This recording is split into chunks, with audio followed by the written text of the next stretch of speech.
மக்கள் விழிப்புணர்வோடு இருக்கணும் அப்படின்றதுக்காக எவ்வளவோ விஷயங்களை தன்னார்வலர்களும் அரசும் செஞ்சுட்டு வந்தாலும் இன்னும் மக்கள் மத்தியில் அந்த ஏமாறக்கூடிய குணம் இருந்துகிட்டே தான் இருக்குது.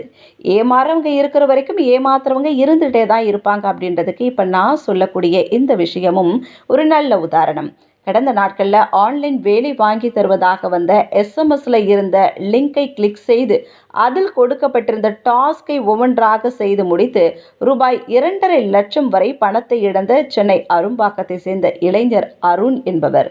அரும்பாக்கம் காவல் நிலையத்தில் அருண் கொடுத்த புகாரின் அடிப்படையில் அருண் செலுத்திய வங்கி கணக்கு எண்ணை வைத்து நடந்த விசாரணையில் செங்குன்றம் பகுதியை சேர்ந்த நல்லம்பட்டி தேஜா என்பவரும், அண்ணா நகர் சாந்தம் காலனியை சேர்ந்த 24 வயதான விஜய் என்பவங்களும், ஹைதராபாத்தை சேர்ந்த 23 வயதான சரஸ்வதி இவங்க தான் இந்த குற்றச்செயலில் ஈடுபட்டது தெரிய வந்திருக்கு. இந்த 3 பேரையும் அரெஸ்ட் பண்ணிட்டாங்க.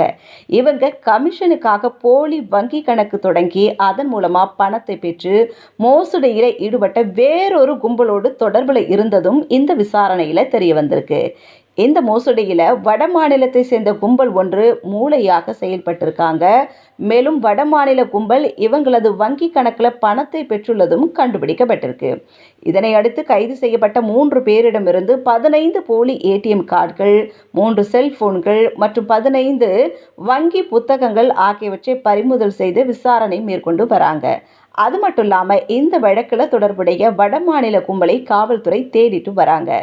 வாட்ஸ்அப்பில் எந்த லிங்க் வந்தாலும் கிளிக் பண்ணாதீங்க, எஸ்எம்எஸில் எந்த லிங்க் வந்தாலும் கிளிக் பண்ணாதீங்க, அரசு வேலை வாங்கி தரும், லோன் வாங்கி தரும், உங்களுடைய ஆதார் நம்பரை சொல்லுங்கள் இப்படின்ட்டு ஃபோன் பண்ணி உங்ககிட்ட யார் என்ன கேட்டாலும் ஷேர் பண்ணாதீங்க, இதை ஃபாலோ பண்ணாதீங்க அப்படின்ட்டு எவ்வளோ அட்வைஸு சோஷியல் மீடியாவும் விழிப்புணர்வை அப்பப்போ கொடுத்துட்டே தான் வராங்க. அப்படி இருந்தும் கூட பாருங்கள், ஒரு பக்கம் டெக்னாலஜி முன்னேற இன்னொரு பக்கம் வளர்ந்து வரக்கூடிய இந்த டெக்னாலஜியை வச்சு முறைகேடாக செயல்படுறவங்களும் வளர்ந்துட்டே தான் வராங்க. ஆனால் மக்களுடைய அறியாமையால் இப்படி லட்சங்களையும் ஆயிரங்களையும் ஒரு பக்கம் இழந்துட்டே தான் வராங்க.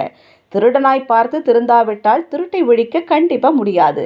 மக்கள் தான் விழிப்புணர்வோடு இருக்கணும். நீங்கள் விழிப்புணர்வோடு இருந்தால் மட்டும்தான் இப்படிப்பட்ட விஷயங்கள் தடுக்க முடியும் அப்படின்றத மக்கள் புரிஞ்சிக்கணும்.